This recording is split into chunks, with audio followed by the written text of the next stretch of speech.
kaigsunan, akong gibutang sa kasing-kasing, Lord, dili ko gusto maglawan ko sa ministry. Nga naman, maulaw ko, nga naako sa bulan ko sa pastor ko, nailaw ko sa dagang mga tao. Unsa na nga akong nawong, matagbo ka akong mga tao, kaning pastor ni. Why ayun? Diba?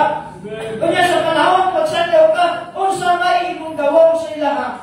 Makatuwa sa nalimo. Dili. Mga kaigsunan, salamat na sa ministry, mga kaigsunan. Si Paul, nagipasayas na ito, kakinig ministry, iya kinis sa Ginoo. Dili niya ito. Amen? Wala nagkitap na pastors, dapat magtinarong din pala. Amen? How Christians appreciate God's ministry. Number one, stay in God's ministry. 1.1 mga kaigsunan. Tulog ka butang kinanglan na ito, i-consider sa ministry mga kaigsunan. Natagaan na ito, bili ang ministry in number one, the enlightenment of God's ministry. Kinanglan mga kaigsunan, madamdagan tao sa ating ministry sa Diyos. Diba? Kinanglan sabto na nato ang ministry sa Diyos. O sa ministry na itaas Ginoo mo. Muna nga, be faithful kung asa ka butang sa Ginoo. Diba? Faithful sila ko. Dapat mag-faithful ka not only once, bali ko na Bible until death na kaigsunan. Sometimes ang faithfulness, makita lang sa mga kasalan, panahon na may activity, nag-involve sila karon kung kitunay ni may bulaton, but ang Bible na sabi, until death mga kaigsunan. Amen? Faithful. Nasabtan nato mga kaigsunan, malamdagan na sa ministry sa Diyos sa atong kinabuhi. Iyon ni Paul, sa 1 Timothy chapter 1, verse number 12, and I thank Christ Jesus our Lord, who hath enabled me, for that He counted me faithful, putting me into the ministry. We are not faithful in the ministry, but salamat mga kaigsunan, He counted us faithful. Amen? Bisag ako, hindi ko faithful, mga kaigsunan. Doon ako yung mga lapses, doon ako yung mga failures, but salamat na i-verse na something na ito. For that He counted me faithful, putting me into the ministry. Amen? Salamat mga kaigsunan na dapat managdagan ta sa ministry sa Ginoo. Not only enlightenment of God's ministry, number 2, the engagement of God's ministry. Dapat na isa kaigsunan Christian pastors na lahat sa ministry sa Ginoo, not only enlightenment but secondly, must be involved in every ministry of the church. Involved sa ministry. Ikibalot ang ministry, dili na sa pastor. Dili ni mo, iyan sa Ginoo. Mga matang Kristanon, dapat may involved sa bulaton sa Ginoo. Dili tanan Kristanon ka-involved. Pipila na lang karoon ang ka-involved in summoning. Di ba? Ano salamat mga kaigsunan, since 2010, muna ko, pagsugod sa bulaton sa Ginoo. Gasugod ta, pagkamuhan, ako rin ang akong asawa. Akong bata, bubak-play yung mga kaigsunan, perting ayuan, lugsungon, kasakat, kauli. Mga kaigsunan, gratitude kaisod ang pagpangabig ka lang. Diba? Dili sa'yo. Wala kay taon, mangabig ka lang. Ba't na sa ako kasing Lord, unta, doon ay dagang mga kalag, masay, mabaptize, mamatuto, o mag-involve sa bili. Salamat mga kaigsunan, grasas sa Ginoo. And every Saturday, karon, salamat sa Ginoo, dili na kami sa pasawa sa bili na kami. Di kami mabas 40 plus magsabili every Saturday. Why? Nag-involve sila in so many. Mana na dapat every member sa church must be involved in so many. Diba? Pero ang uban dili na may involved in so many, kaya man, wala matila kitagaan, bili ang kalam. Mga butang naman sa kalibutan ang kitagaan nila. Mga kaigsunan, sa atong pagpangalagad sa Ginoo, may engage ka sa ministry sa Ginoo. Not only in summoning, baka sa mga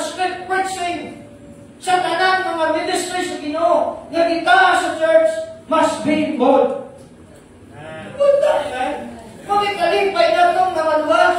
Nag-involved ka sa bulaton sa Ginoo. Kabantay ka, daghan sa mga kusuhanon or even mga pastors na nagbiya sa ministry. Why? Tungkol kaya wala sila nag-involved sa ministry. Pero kung ang kusuhanon na nag-ibahin sa bulaton sa Ginoo, makapabilin din siya sa bulaton sa Ginoo. Kaliwala na sa problema, kalisod, kasakit, magpabilin sa way. Tungkol pinag-engage siya sa ministry sa Ginoo. Amen? How to stay in God's ministry? The enlightenment of God's ministry, the engagement of God's ministry, then number 3, the embracing of God's ministry. Kinahanglan mga kaigsunan, makapabilin ang kayo sa bulaton sa Ginoo, yang atong kakson ang ministry sa Ginoo. Embrace na to ang ministry sa Ginoo. Ilan na to ang ministry sa Ginoo, nagitaas sa Ginoo sa atong kinabuhi. Amen? Ilan ang ministry sa Ginoo. Kung asa man ka siya, asa man ka gibutang sa Ginoo na ministry, mahimot ang joyful. Amen? Mahimot ang malipayon na kaigsunan. Amen? Matubang ka sa problema, matubang ka sa persecution, matubang ka sa pressure, stay of the church. And we go out for God's glory. Amen? Embrace God's ministry sa imong kinabuhi. How to stay in God's ministry? Number 1, appreciate God's ministry. Number 2, acknowledge God's ministry. In verse number 1, ako makita niya, Second Timothy, Second Corinthians chapter number 4.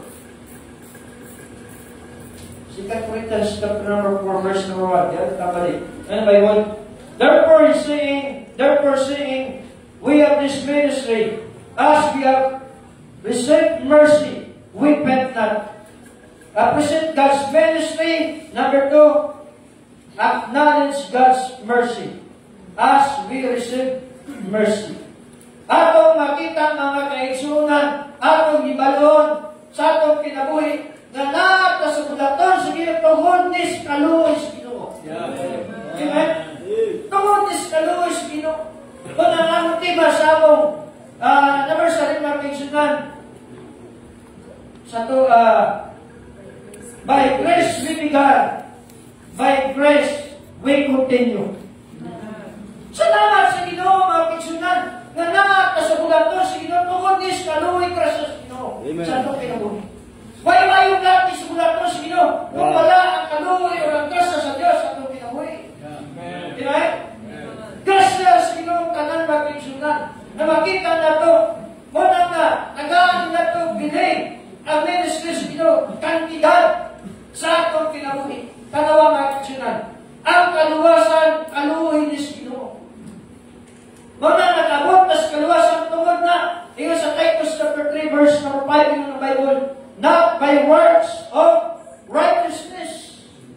Dili sa pagkamatarong tama kaigsunan, sa buhat sa pagkamatarong kita nakabot sa kaluwasan, but according to His mercy. Amen. Sumala sa iyang kaluoy, nahugasan ta sa iyang dugo, na-save ka, nakabaton ta, o kausaban sa kinabuhi, tungod sa kaluoy sa Diyos mga kaigsunan. Amen?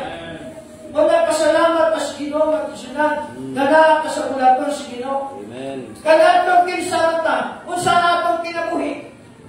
Kung may mo makita si Paul, he is a persecuted. But dyan sa Ginoo, dyan nakabot siya sa kaluwasan. Gigamit siya sa bulaton sa Ginoo, gibago siya sa Ginoo, o nahimo sa panalangin, mga kitang mga Pilipino, nakabot sa kaluwasan tungod ni Pablo. Amen. Amen? Nakabot na sa kaluwasan. Kung kaya doon ay mga faithful Christian, bahala na i-persecute, bahala na silang ipagtamay, ipaglutos, bahala nag-stay sila sa bulaton sa Ginoo. Panamapin sunan sa ito kinabuhi, i-acknowledge na ito, na nakaka sa bulaton sa Ginoo, tungod ka na sa kaluoy sa Diyos at ang pinabuhi. Amen? Kaluoy ni sa Ginoo tanan. Buhi patagkaroon, nakakawal pa matagkaroon, kung na sa kaluoy sa Ginoo eh. Wala na maservisyo ka sa Ginoo, kung na sa kaluoy sa Ginoo sa atong pinabuhi. But in Romans chapter 12, verse number 1, I beseech you therefore, brethren, by the mercies of God, that ye present your bodies a living sacrifice, holy acceptable to God, which is your reasonable service. Mga kaigsunan, ang atong pagserbisyo diya sa Ginoo, kaluoy na dahil sa Ginoo. Amin ko kaigsunan, 2004, wag ko makalimot, hapit kumamatay. Tungod kay hindi ko. Ang akong treated, 40 over 60. Ingon na Lord, kung na-delay lang ka, even 5 minutes lang, baka mapas, mag-bleeding ka, mamatay. Amin ko kaigsunan, grabe kayong kamurog na ko, bigilan ako krinis. Amin ko normal na dalagalan ako. After finish dyan, nagataking kamurog na ko. Ang kurog na din ako kasabdan, pwede mo baso din ako, mahuran ko sa akong magpamurog. Pati nga ako mangipon, magbatay ko, mamurog mo na hindi ko kayo ko din. Grabe yun. Pero samtang na nagasuffer ko, makikita physically, daga ako, Lord, daga ako chance, bumas ko kami. Kaya nasunit, kaya nabastay ko ako panaw na. Pero talikod ko sa Ginoo. Abin ako ba, patiyaw-tiyawan ako Ginoo, gisingil bitaw ko sa Ginoo. Samtang na ako sa ospital, ginastorya ko sa Ginoo, mauna, ako pag-istorya nito, talikod mo na lang. Ingon ko siya, Lord, kagay ko chance, o pastor na di ko. Magmangalatan na ko, pag-gamit na ito nimo. Napoy commitment, ako lagi, sunayan ko ba? Abi ba kisunang ibuhin ko sa Ginoo? Wala ko salamat ko. After, basta kabungan ka, kisunang, mayon akong lawas, trabaho, bago. Wala ko surrender sa Ginoo. Trabaho kaya po, antong makasabaw na ko sa Ginoo. Ingan Ginoo, ragahin, makagulo na. Mga isang samtang nagtampas ko ng pugod, may mga ligas na kapot. Wala akong balong sa nakot, akong gihakot, giya na ba? Nanglupa di ka ako din, di pa akong ikakuha ko, di mo ka akong lawas, di pa akong liyok, di mo lawas, nangburok, nagpumukan ko. Diyan ako, sila makikisunan, daan ako, kaya di kaluhok, kaya durok ko, patumba ko. Yan kayo, pangulay. Kaya mo kung Ginoo, kasaydo ako magpastor na labi ko. Pagkamo sa tabay, makikisunan, ingon ako sa kuna nanay, tabangin ko kayo kung sabon ng bakit. Kung sa ka, ipa ako gapot. Ingon nanay, dilin hapot, dilin ako. Tabangin kanto, tabangin kanto. Dilin ako, igamit na ako. Abi, kung saan natumbang ko sa tabay, sagit sa nanay, Sir Ed! Si Jojo! Wala! Pero tingin kasama-sama. Ano man, basit babalo na siya. Abi naman kisunod, kada ko. Buhat agwa po. Daghan salamat, dito mong sige. Balik ko yung samis ng kisunod. Pagkita ni Pastor Dion, tinagod, tingnan Pastor Dion. Magpastor na ka. Ha? Sige ako matagod.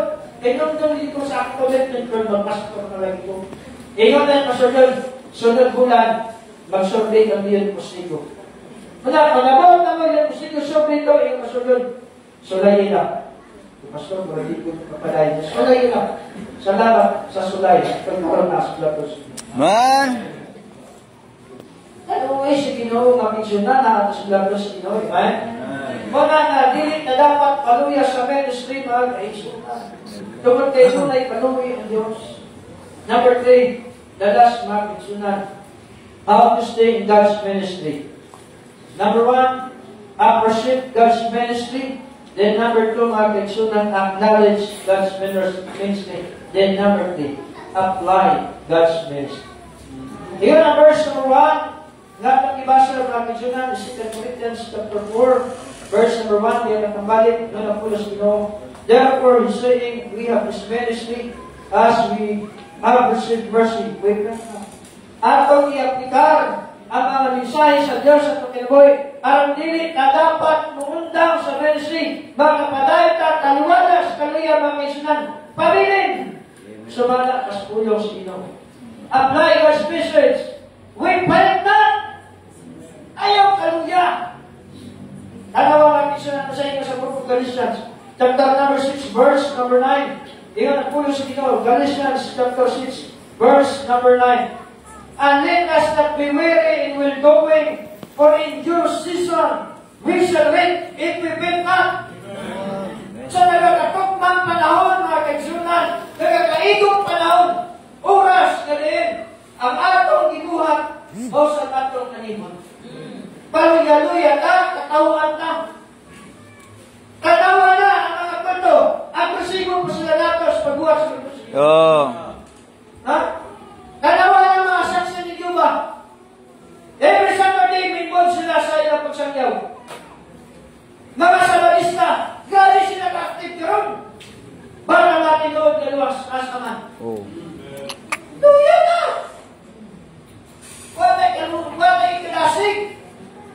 Manigit kinangan na ito mga kaigsunan. Gadaw ka sa bulaton sa kinudilin na maluya. Amen. Sa pagbuhat sa bulaton sa kinungan man. Dili sayang. Kung sa imong ipugas mo yung maniyo. Amen. Alam, 1 Corinthians 15:15. Therefore, my beloved brethren, be steadfast and immovable, always abounding in the word of the Lord. For as much as you know that your labor is not in vain in the Lord. Another verse, Hebrews 6, verse 13. For God is not unrighteous to forget your word and labor of love, which ye have shewed. Ang tawag mga kaigsunan, ang Bible nagsulti na kung unsa man ang imong gibuhat ng Bible, for God is not unrighteous to forget your work and labor of love, which ye have shown toward His name, in that ye have ministered to saints and do minister. Amen. Sa bulaton sa Ginoo mga kaigsunan, kung dili na day pamaluya, maani nato paglatok man panahon. Amen. Dili sayang atong pagabot. Amen.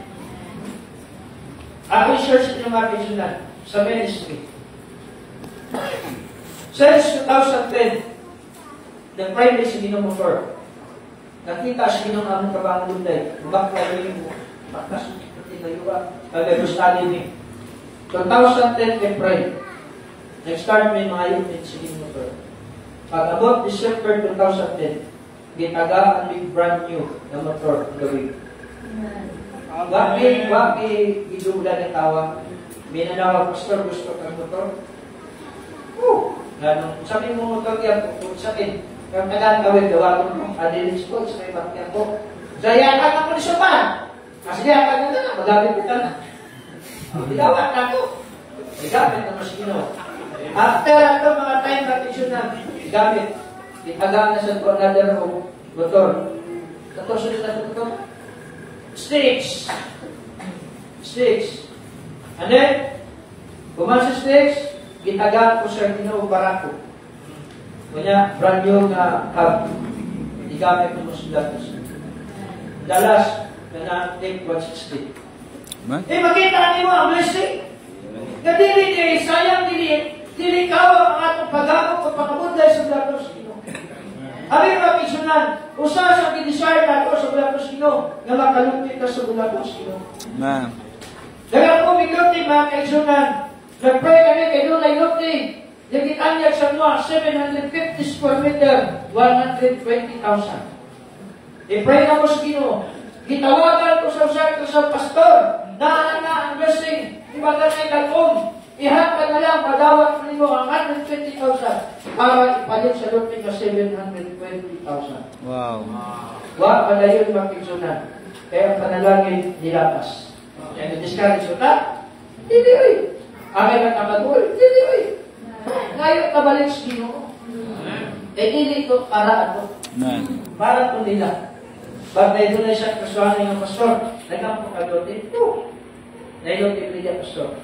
100,000 with title. Kailangan. 100,000. 5,222 square meter. Amen. Salamat sa inyo. Giyakag sa inyo. Amen. Manala ka doon din 5,222 square meter. 500,000. Anong dahil? Kung ginibilog na ako mga kaigsunan, wala patigayon na matungkod na mong simbahan. Ganun man, Tungkol kay grabe ka gamit ng bato. Wala bato ko ng simbahan. Nangitangit doon ka, gabang ko karon. Magsalamat. Last December, doon na isang kasbanon. Ganit nagwali na ko dito. Kung nakita niya ang ministry na mo, kung nalimpay sa kapitsunan. Pagka-March, sa mong doon na kami activity, nagbalik siya, kapong ipawali. Yan, wala siya nagbalik siya, na-apoy kauban, mawimuwan. Iya, pawali niya kauban, after sa mo yung pawali, fellowship me. Hindi ko siya, asa na yung lodi, nagyan po. Ato dito, sa aming plano, papuras sa kanang building. Ilang may gusto niyo mo? Sumasumat 12.7 million worth of para sa tukod building, good furniture. Pagtanaw niya, uy, dapat yung kastuho niyo mo. Patag pa ka, tukod pa ka building. Ano, doon na ba kayo another option? Yes. So, asa man? Kung natulog niya po, dito 1,047 square meter. Accessible, with title, complete title. Natanaw na to. Magkantay mag-isunan, bigyan naman siya. Ilang worth? 1.5 million. Yan po mag-isunan. Kung salamat sa Ginoo, this week, kung alaw sa Ginoo, pabayaran ng mga luto. Amen! 1.5 million. Atong 28 ang tatabayaran. Ayun daw kung musay ko mas ko na. Na-delay, basta sarang kami. Salamat sa Ginoo mga pinsunan. Ang pangabutlay, ang paghago nato sa bulatos nyo. Hindi sa'yo. Nag-i-steadfast na nabobawad, always abounding in the word of the Lord. For as much as you know, our labor is not in vain in the Lord. Amen? Wala sa bulatos sa Ginoo mga pinsunan, dili na dapat maluya. Always remember mga pinsunan, nga kining ministry dili ni competition. Competition. Ayaw pag-compete sa ubang mga simbahan. Trabaho lang ka. Naibuhat mo ng Ginoo mo. Kung sayang mo, nag-compete mo na i-discourage mo. Bundang sa news. Kaya i-compete na to, i-compare na to ang atong ministry sa mag-discourage ko eh. Diba? Hindi comparison mga kaisunan. Buhat na, trabaho na sa inyo. Nakakig-blessing para inyo. Huwag ang bulaton sa ginawa kaisunan. Hindi parang condemnation. Bago sa law, cooperation and participation. Amen. Sumala sa pulong sa Muna, don't be discouraged in the ministry. Kabalikon, stay in the ministry. Again tayo, eh? Kapit na mabalik ng Ginoo. Usap naman. Basta ito na. Basta ito, di ka makagatas sa padalas.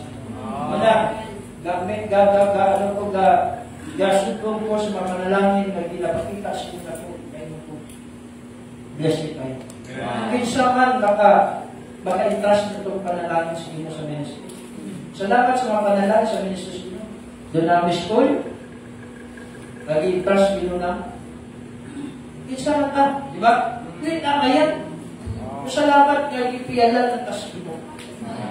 Nagkakunin kami sa college, akong asawa, teacher. Salamat sa inyo. Igamit para marin sa nagdam na pinahu. Wala mga kaisunan, pabilin lang.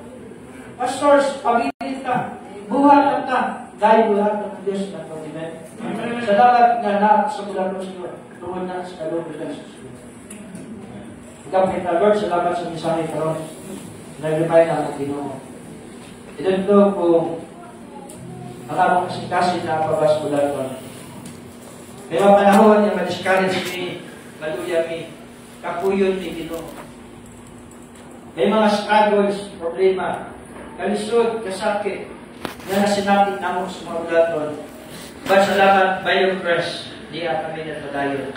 Kung padayon, Lord, tabangin mi, na makahipo, makabuhan, sa pagbuhat sa mga bulaton, na mag-faithful mi sa ministry ng imong itahas naman. Lord, nagkinahanglan mi grasya. Kusog ko kaalam, karon Ginoo makapadayon mi sa imong bulaton. Salamat kayo sa mensahe ko. I-bless ito na mahimot ang blessing sa mga sikas sa mga pag-ibig. So, padayon, masunod ng mensahe, bless ko tayo magagad. Ito na sa lahon ni mo Diyos. Padayon ng Diyos. Amen. Amen. Salamat, Pastor Joe. Mensahe. Pabilin ka kayo. Amen? Yeah, siguro ang ginagawa ng tao is Ginoo. Sabi mo isa sa kabilin ka, tiyak ka sa kulabot na, siyempre kasi mong kulig.